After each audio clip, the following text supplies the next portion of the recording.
নমস্কার বন্ধুরা, মুর্শিদাবাদ কিচেনে আপনাদের সকলকে স্বাগত। বন্ধুরা, আজকে রেসিপি রুই মাছের ডিম দিয়ে কচুর ঝোল। কচুর ঝোল তো আপনারা অনেক রকমভাবেই বানিয়ে খেয়েছেন, তো আসুন আজকে একটু অন্যরকমভাবে কচুর ঝোল আপনাদের বানিয়ে দেখাই।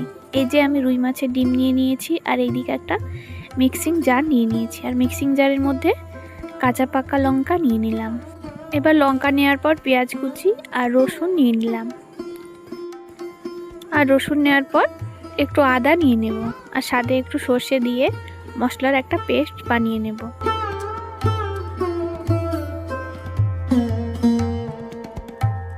এই যে আপনারা দেখতে পাচ্ছেন আমি সামান্য একটু সর্ষে নিয়ে নিয়েছি, আর সর্ষেটা আপনারা নাও নিতে পারেন। এবার একটু জল দিয়ে মশলাটাকে খুব ভালো করে বেটে নেব। আপনারা চাইলে শিলেও বেটে নিতে পারেন।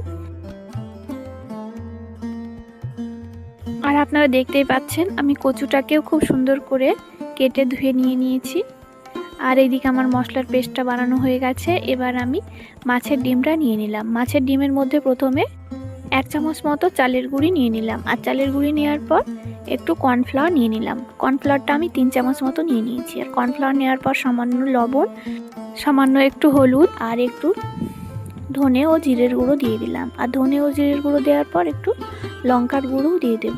আপনারা চাইলে এখানে কাঁচা লঙ্কাও ব্যবহার করতে পারেন।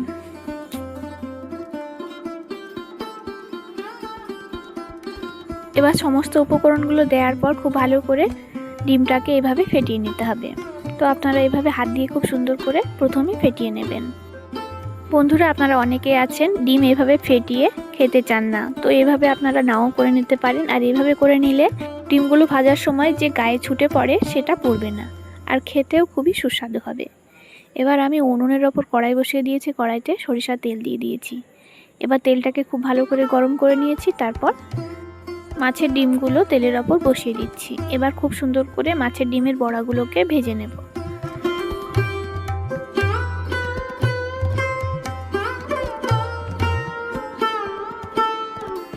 এবার আমি বড়াগুলোকে খুন্তি দিয়ে উল্টিয়ে নিয়ে খুব সুন্দর করে ভেজে নেব। খুব বেশি ভাজবো না, হালকা করে ভেজে নেব। আমার মাছের ডিমের বড়াগুলো খুব সুন্দর করে ভেজে নেওয়া হয়ে গেছে। এবার একটা পাত্রে তুলে নিচ্ছি। বন্ধুরা, অনেক বাচ্চা আছে যারা মাছ খেতে চায় না, আর মাছে কাটার ভয়ে তারা মাছের দিকে এগোতেই চায় না। তো তাদের বলছি আপনারা এইভাবে মাছের ডিমের বড়া বানিয়ে তাদের খাওয়াবেন। আর আপনার বাড়িতে যদি কর্নফ্লাওয়ার না থাকে আপনারা শুধু চালের গুঁড়ি দিয়েও ভেজে নিতে পারেন। আমার মাছের ডিমের বড়াগুলো সব ভেজে নেওয়া হয়ে গেছে। এবার কড়াইতে আরও একটু তেল দিয়ে দিলাম। এবার তেলের ওপর গোটা মৌরি এবং একটা তেজপাতা দিয়ে দিলাম। এবার কচুগুলো কেটে ও ধুয়ে রাখা ছিল সেগুলো দিয়ে দিলাম। এবার খুব ভালো করে কচুগুলোকে প্রথমে লবণ ও হলুদ দিয়ে ভেজে নেব। আপনারা এখানে খুব হালকা করে লবণ দিয়ে দেবেন, যাতে কচুর ভেতরে লবণটা ছড়িয়ে পড়ে।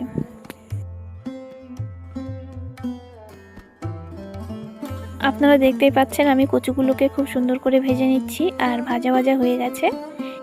এই পর্যায়ে আমি টমেটো কুচি দিয়ে দেব। আপনারা চাইলে টমেটোটা পেস্ট করেও নিতে পারেন।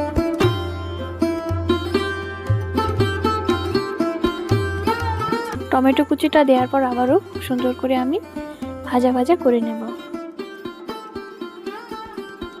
যাতে টমেটোটা খুব তাড়াতাড়ি গলে যায়।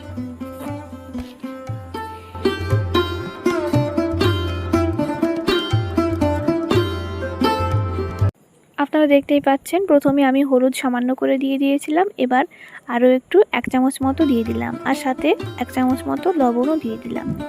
এবার বেটে রাখা মশলাটাও দিয়ে দিচ্ছি।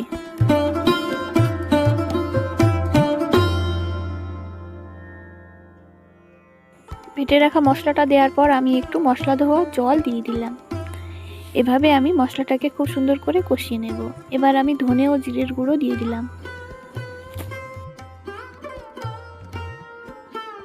বন্ধুরা, এবার আমি 5 মিনিট মতো কচুটাকে সেদ্ধ করে নেব, আর মশলাটাকে খুব সুন্দর করে কষিয়ে নেব, যাতে মশলাটা কচুর ভেতরে ছড়িয়ে পড়ে।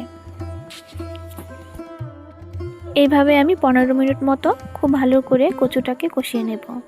এবার আমি ভেজে রাখা মাছের ডিমগুলো দিয়ে দিলাম, আর ডিমগুলো দেওয়ার পর আবারও খুব সুন্দর করে একসঙ্গে কষিয়ে নিচ্ছি। আপনারা এইভাবে কচুটাকে একটু সময় ধরে কষিয়ে নেবেন, দেখবেন কচুর স্বাদ আরও দ্বিগুণ হবে।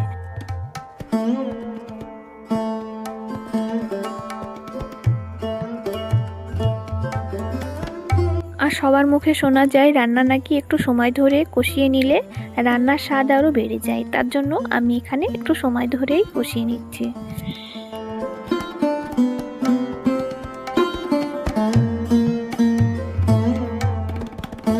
তো আমি কচুটাকে খুব সুন্দর করে কষিয়ে নিয়েছি, এবার জল দিয়ে দিলাম। আমি জলটা একটু বেশি করে দিয়ে দেব, আর কচুটা একটু সেদ্ধ হতে সময় লাগবে, তার জন্য জলটা বেশিই দিয়ে দিলাম। এবার ঢাকনা দিয়ে ঢেকে নিয়ে 20 মিনিট মতো খুব সুন্দর করে কচুটাকে সেদ্ধ করে নেব।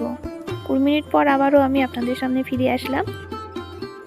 আপনারা দেখতেই পাচ্ছেন কচুগুলো খুব সুন্দরভাবে সেদ্ধ হয়ে গেছে আর ঝোলটাও কমে এসেছে। এবার আমি কচুর ঝোলটাকে একটা পাত্রে নামিয়ে নিলাম। বন্ধুরা, আপনারা দেখতেই পাচ্ছেন আমার কচুর ঝোলটা কতটা সুন্দর হয়েছে আর কতটা লোভনীয় হয়েছে, দেখে জিভে জল চলে আসছে। এবার আমি ভাজা মশলার গুঁড়ো একটু উপর দিয়ে ছড়িয়ে দিলাম। তো বন্ধুরা, আপনারা বাড়িতে একবার হলেও এভাবে মাছের ডিম দিয়ে কচু রান্না করে খাবেন, আর খেতে কেমন হয়েছে অবশ্যই কমেন্টে জানাবেন।